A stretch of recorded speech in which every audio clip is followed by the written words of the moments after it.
Hello friends, இந்த வீடியோவில் என்ன பார்க்க போகிறோன்னா, ஆதார் கார்டில் எப்படி உங்களோட பேன் கார்டை லிங்க் பண்ணுறது அப்படின்றது தான். So let's see the full video. Google போயிட்டு நான் டைப் பண்ணுற மாதிரியே டைப் பண்ணிக்கோங்க.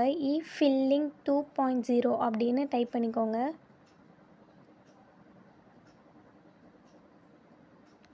டைப் பண்ணி கிளிக் பண்ணிக்கோங்க. கிளிக் பண்ணால் உங்களுக்கு இந்த மாதிரி தான் ஷோ ஆகும், இன்கம் டேக்ஸ் அப்படின்னு. இன்கம் டேக்ஸை கிளிக் பண்ணிக்கோங்க. கிளிக் பண்ணால் உங்களுக்கு இப்படி தான் இருக்கும். இதில் குயிக் லிங்க்ஸ் அப்படின்றதில் பார்த்தீங்கன்னா லிங்க் ஆதார் அப்படின்ற ஒரு ஆப்ஷன் இருக்கும். அதை கிளிக் பண்ணிக்கோங்க.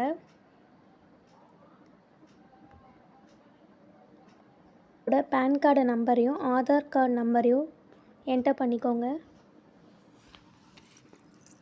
டைப் பண்ணி முடிச்சுட்டு கீழே வேலிடேட் அப்படின்ற ஒரு ஆப்ஷன் இருக்கும்.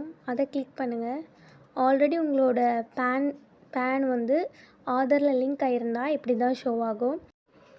இதுவே நீங்கள் இன்னும் லிங்க்கே பண்ணலை, இதோ ஃபர்ஸ்ட் டைம் அப்படின்னா, நான் வந்து கீழே டிஸ்கிரிப்ஷனில் இன்னொரு வீடியோ தரேன். அதை கிளிக் பண்ணி பாருங்கள். அதில் வந்து நீங்கள் பெனால்ட்டி பே பண்ணி தான் லிங்க் பண்ணுற மாதிரி இருக்கும். அந்த வீடியோ ஃபுல்லாக பார்த்து தெரிஞ்சுக்கோங்க. தேங்க்யூ.